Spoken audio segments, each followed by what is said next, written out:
Raj K ಕೃಷ್ಣನ ಜೊತೆ ನಮ್ಮ ವಂಶಿ ಡೇಟ್ ಫಿಕ್ಸ್ ಆಗಿದೆ. ಕೃಷ್ಣ ವಂಶಿ ಮಾರ್ಚ್ 2ರಿಂದ ರಾತ್ರಿ 9:30ಕ್ಕೆ ನಿಮ್ಮ ಉದಯ ಟಿವಿಯಲ್ಲಿ. ಅಥವಾ ನಮ್ಮ ಅಪ್ಪ ನಿಮ್ ಮನೆಗ್ ಬಂದಿರೋದು ಊಟಕ್ಕಲ್ಲ, ಮಗುಗೆ ಚಿನ್ನದ ಒಡವೆಗಳನ್ನ ಕೊಡೋದಕ್ಕೆ ಅಂತ ನೀನ್ ಹೇಳ್ಬೇಕಾಗಿತ್ತು. ಅತ್ತೆ, ಆಗಿದ್ದಾಯ್ತು. ಇವಾಗ ಅಕ್ಕ ಅವ್ರ ಮನೆ ಪರವಾಗಿನೇ ಸಾರಿ ಕೇಳಕ್ಕಂತ ಬಂದಿದ್ದಾಳಲ್ವಾ? ಅವಳ ಜೊತೆ ಈ ತರ ನಡ್ಕೊಳ್ಳೋದು ತಪ್ಪು ಅಂತ ಅನಿಸ್ತಾ ಇಲ್ವಾ ನಿಮಗೆ? ಜಾನು, ನೀ ಸ್ವಲ್ಪ ಸುಮ್ಮನೆ ಇರ್ತೀಯಾ? ನಿನಗಿದೆಲ್ಲ ಗೊತ್ತಾಗಲ್ಲ. ನಮ್ಮಣ್ಣ ಸಾಮಾನ್ಯದವನಲ್ಲ, ಅವನು ದೊಡ್ಡ ಮನುಷ್ಯ. ಆ ದೊಡ್ಡತನ ಬಂದಿರೋದು ದುಡ್ಡಿಂದ ಅಲ್ಲ, ಅವನ್ ದೊಡ್ಡತನದಿಂದ. ಅಂತ ನಮ್ಮಣ್ಣನಿಗೆ ಅಷ್ಟು ದುರಹಂಕಾರದಿಂದ ಮಾತಾಡಿದ್ರು ಆ ಮನೆಯವರು. ನಮ್ಮಣ್ಣನ ಸಹನೆ ನನ್ ಕೈ ಕಟ್ ಹಾಕಿತ್ತು. ಇಲ್ಲ ಅಂದಿದ್ರೆ ಅಜ್ಜಿನ. ಮೈಮಾ, ನಿನಗೆ ನನ್ನ ಮೇಲೆ ಪ್ರೀತಿ ಇದೆ ಗೊತ್ತು. ಇವಾಗ ಇಷ್ಟು ಸಾಕು. ಅಲ್ಲಮ್ಮ, ನನಗೆ ಅವಮಾನ ಆಗಿರೋ ನಾನೇ ಮರ್ತಿದ್ದೀನಿ. ಅದನ್ನ ತಿರ್ಗಾ ಯಾಕೆ ಕ್ಯಾಪಿಸ್ತಿದ್ಯಾ ನೀನು? ಯಾಕೆ ಅಂದ್ರೆ ನಾಳೆ ಇದೇ ವಿಷಯ ಸಮಾಜದಲ್ಲಿ ಗುಸುಗುಸು ಅಂತ ಹಬ್ಬತ್ತಲ್ವಾ? ವಸುಂಧರಾ ಮನೆಯವರು ಧರ್ಮೇಂದ್ರ ಅವ್ರಿಗೆ ಅಷ್ಟು ಅವಮಾನ ಮಾಡ್ತಿದ್ರು. ಇವ್ರು ಸುಮ್ನೆ ಇದ್ರು ಅಂದ್ರೆ ಏನೋ ಇರ್ಬೋದು ಅಂತ ಜನ ಗುಸ್ಗುಸು ಅಂತ ಮಾತಾಡ್ಕೋತಾರೆ ಅಲ್ವಾ? ಈ ಮನೆಯಲ್ಲಿ ಮದ್ವೆ ಆಗದೆ ಇರೋ ಜಾಹ್ನವಿ ಇದ್ದಾಳೆ. ಅವಳ ಭವಿಷ್ಯದ ಬಗ್ಗೆ ಚಿಂತೆ ಇಲ್ವಾ ನಿನಗೆ?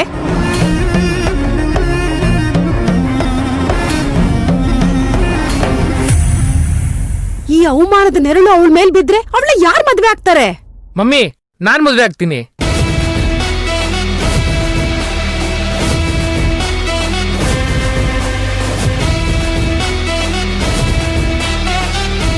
ಲಕ್ಕಿ, ತಲೆ ಸರಿ ಇದೆಯಾ? ಅದು ಅಂದ್ರೆ ಮಾಮ, ಜಾನು ಜೊತೆ ಯಾರು ಇಲ್ಲ ಅಂತ ಅನ್ಸ್ಬಾರ್ದಲ್ವಾ? ಅದಕ್ಕೆ ನಾನು ಅವಳ ಜೊತೆ ನಿಮ್ ಜೊತೆ ಯಾವಾಗಲೂ ಇರ್ತೀನಿ ಅಂತ ಹೇಳಕ್ ಬಂದೆ ಅಷ್ಟೇ ಮಾವ.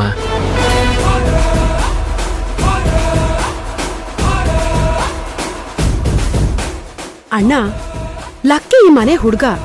ಈ ಮನೆಗೆ ಏನಾದ್ರೂ ಸಮಸ್ಯೆ ಬಂದ್ರೆ ನಾನ್ ನಿಮ್ ಜೊತೆ ನಿಲ್ತೀನಿ ಅನ್ನೋದ್ರಲ್ಲಿ ಏನಾದ್ರೂ ತಪ್ಪಿದ್ಯಾ? ತಪ್ಪಿಲ್ಲ ಅತ್ತೆ, ಆದ್ರೆ ಮುಂದೆ ಏನ್ ನಡಿಬೇಕು ಅನ್ನೋದು ಯಾರ ಕೈಯಲ್ಲೂ ಇಲ್ಲ ಅಲ್ವಾ?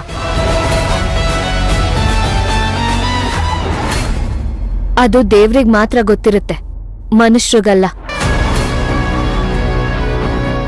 ಮದ್ವೆ ವಿಷಯದಲ್ಲಿ ಹೀಗ್ ಹಗುರವಾಗಿ ಮಾತಾಡೋದಕ್ಕಾಗಲ್ಲ. ಆಗಿದ್ದ ತಪ್ಪಿಗೆ ಕ್ಷಮೆ ಕೇಳೋದಕ್ ಬಂದಿದ್ದೀನಿ. ಅದರಿಂದ ಈ ಮನೇಲಿ ಇನ್ನೊಂದು ಸಮಸ್ಯೆ ಹುಟ್ಕೊಳ್ಳೋದು ಬೇಡ. ನೋಡ್ದ್ಯಾ ಅಣ್ಣ, ಇವಳು ಹೇಗ್ ಮಾತಾಡ್ತಾಳೆ ಅಂತ? ಇವಳು ಹೀಗ್ ಮಾತಾಡೋದಿಕ್ಕೆ ನೀನ್ ಕೊಟ್ಟಿರೋ ಸಲುಗೆನೆ ಕಾರಣ. ಸಾಕು ಮಹಿಮಾ, ನಿಲ್ಸು ಅಂತ ಹೇಳಿದೆ ತಾನೆ. ಇಷ್ಟಕ್ಕೂ ಭೈರವಿ ಹೇಳಿದಲ್ಲಿ ತಪ್ಪೇನಿದೆ? ಜಾನು ಯಾರು ಇಷ್ಟ ಆಗ್ತಾರೋ ಅವ್ರ ಜೊತೆನೆ ಅವಳು ಮದುವೆ ಮಾಡಿಸೋದು.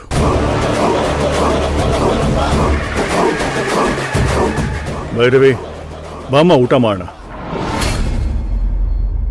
ನಿನ್ನ ಮನಸ್ಸಿನಲ್ಲಿ ಏನೂ ಇಟ್ಕೋಬೇಡ. ನನ್ನ ಮನಸ್ಸಿನಲ್ಲಿ ಏನೂ ಇಲ್ಲ. ನನಗ್ ಗೊತ್ತು ಡ್ಯಾಡ್, ನೀವೊಂಥರ ಸಮುದ್ರ ಇದ್ದ ಹಾಗೆ. ಸಮುದ್ರಕ್ಕೆ ಕಲ್ಲೆಸೆದ್ರೆ ಅದು ಕಳ್ದು ಹೋಗುತ್ತೆ ಹೊರತು ಸಮುದ್ರದ ಗಾಂಭೀರ್ಯತೆ ಕಮ್ಮಿ ಆಗಲ್ಲ. ಹಾಗೆ ನೀವು ಡ್ಯಾಡ್, ನಿಮ್ಗೆ ಯಾವ ಕಳಂಕನೂ ತಾಕೋದಿಲ್ಲ. ನಿಮಗ್ ಮಗಳಾಗಿರೋದಕ್ಕೆ ನಾನ್ ಪುಣ್ಯ ಮಾಡಿದ್ದೀನಿ. ನಾನು ಅಷ್ಟೇ ಅಮ್ಮ, ನಿಮ್ಮಂತ ಮಕ್ಕಳು ಪಡೆಯಕ್ಕೆ ನಾನು ಪುಣ್ಯ ಮಾಡಿದ್ದೀನಿ.